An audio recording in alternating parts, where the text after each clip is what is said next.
Hey, Eric, with Iowa, what's the key, obviously, with a team you know is going to want to run the ball, and what do you need to get? Is it a similar challenge last week with Wisconsin? Yeah, I think Iowa's done a really good job in running the football, and they marry up their play action passes really well with their run scheme.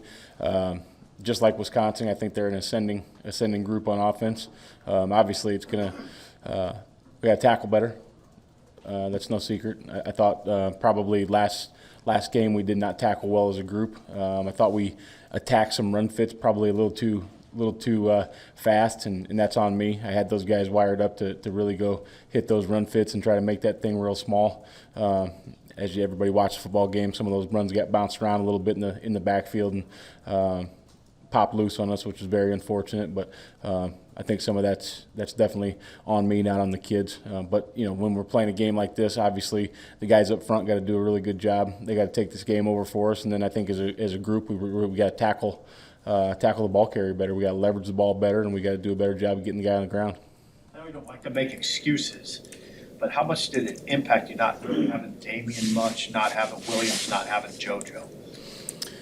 Yeah, I mean, I think it impacts you. I mean, it's those are really good football players and guys that have been leaders on the team. Changes things a little bit, and then Caleb goes down early in the game as well. But that's football, and the next guy's got to play, and those next guys are going to play next year. And it wasn't like we need to call timeout when we didn't have those guys because we didn't know what to do. Those guys were ready to play football. They just got to keep getting better and better, and the rest of the group's got to cover up for a little bit of those guys. When you get a new guy in there, it doesn't matter who it is or how much experience they have. When you get a new guy in there, it takes a while to get acclimated. Your eyes are big, especially against playing a team like Wisconsin. But it's football. Everybody's got guys that are injured. We're no different. Iowa's no different. Wisconsin's no different. Everybody's got guys that are banged up and guys that are injured. So we got to do what we got to do to win football games and continue to play good defense with or without guys that are in the lineup. And I hope we can get them all back. But the next guys up got to take a stand, and the next guys up got to be ready to roll. How was the tackling compared to maybe like the rest of the season? How much of an issue was it on Saturday? Yeah, to be honest with you, I thought throughout the year we've tackled pretty well. We've done a really good job leveraging the football. There hasn't been a lot of misses out there, and the ones that have got missed have been missed the correct way. And that's a funny thing to say, but when you miss on the right leverage and you bounce it around a little bit, the rest of the posse can hunt. But that game where they're getting in 22 personnel or bringing an extra tackle in, and that box is so packed. Those tackles are critical because there's a massive humanity in the A gap, and when that thing gets bounced around and somebody misses, there's nobody left to make that tackle.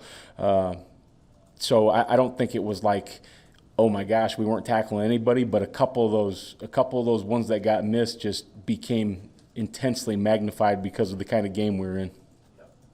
What's sort of your summary of Blaze Gunnarson's just progression? I know there's been injuries early on, but how he's come on. Yeah, I think, to be honest with you, probably, oh man, I mean, he was injured coming in, from high school. We had to get him some things repaired and all those types of things. He's made some steady progress, and to be honest with you, really after the first bye week, we kind of thought, man, this guy's really playing well. And maybe that was because during that bye week you had an opportunity to get some of the older guys a little rest, and you had some good periods with some younger guys playing. But we got a chance to see him against some of the first string offense, some of those good tackles and one-on-ones and some of those good periods. So I think that first bye week was we were kind of like, man, this guy's really coming along. Him and both him and Jamari. And so it wasn't necessarily a great thing that he had to go in the game because Caleb got injured, but really good to see him respond. Did he make some errors? Absolutely. Did he play really good Big Ten football? He sure did against a really good football team. So that was very positive to see. I guess I'd kind of ask a similar question about Nash since he's a central part of it now. Where's he at in your mind?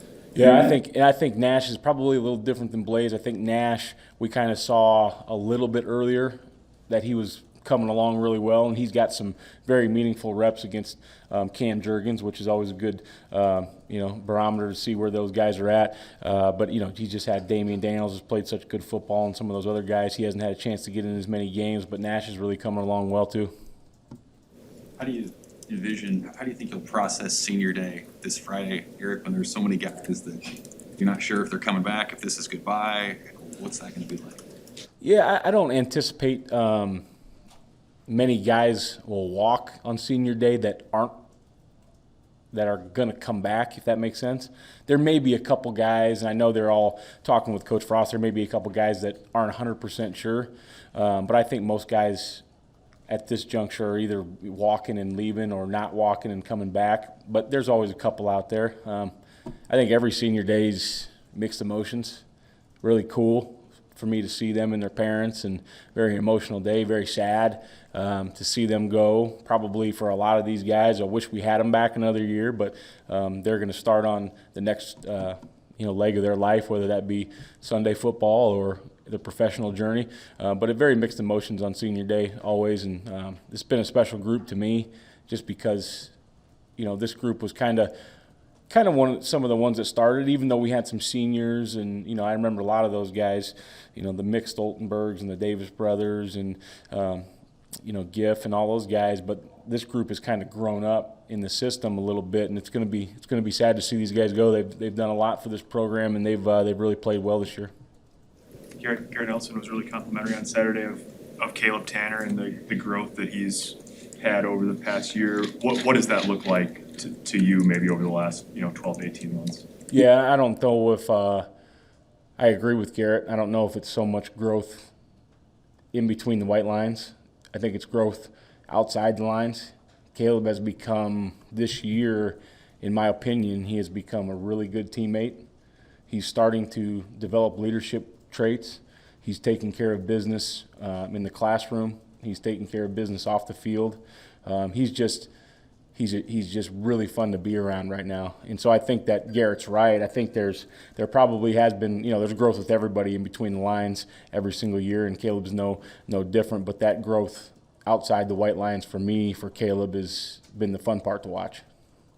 Iowa's got a lineman, Linderbaum, at center. You've seen a lot of good ones at Iowa in your life. I mean, how does he stack up, and what does he really do for their offensive line? Yeah, I think he's an exceptional football player. He's very athletic. Is kind of the first thing you notice about him. I think, to be honest with you, we'll see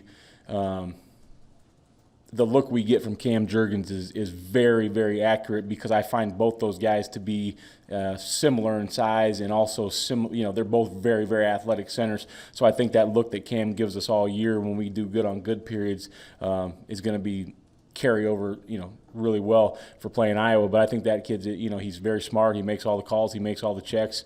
Very athletic. Finishes plays. He just looks like a Big Ten offensive lineman, just on the upper side of the athleticism. Is this your traditional Iowa offense that you've seen so far out of him this year, Coach? Yeah, I think they're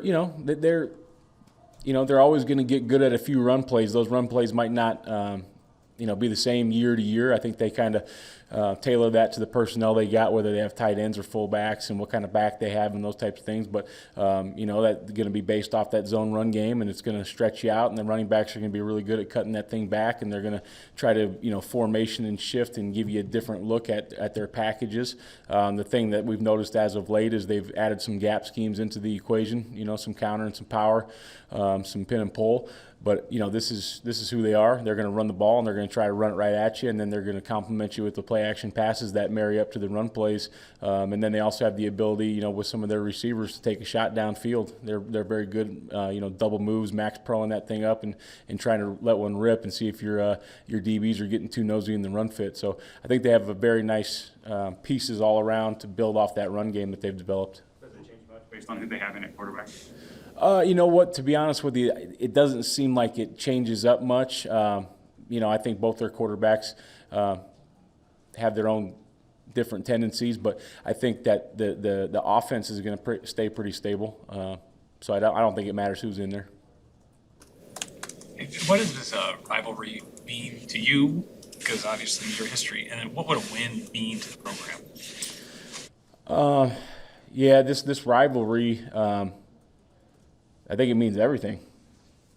I know our guys want to win. They want to win a game in the last stretch here, but they want to win this one. This game's got a trophy involved. Anytime there's a trophy involved, it's a special football game. Obviously, for me growing up in that state, there's a lot of people that I know they're going to be cheering for Iowa, which is, obviously adds a little fuel to the fire. There's going to be a lot of people I know in that state that are going to be cheering for Nebraska, and I know that they're wearing black shirts gear to the game and/or to the bar or wherever they're watching the game, and they're going to take a lot of heat. And I know they're doing that for me and for the Huskers, so that means a lot. But this football game, this is one that I think is kind of earmarked on everyone's calendar all year, just because this is the battle for the border right here, and we have to start winning some of these games before you can take the next step in the program's rise, if you will. And I think these games are big in recruiting. These games are big for the team, and this, a win in this kind of game can set you up for where you want to go next year. It can set you up a little bit as we go off recruiting.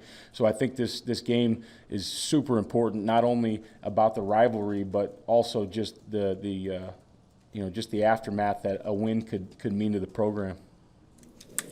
Anything else for Coach? Okay, thank you. Thank you, guys.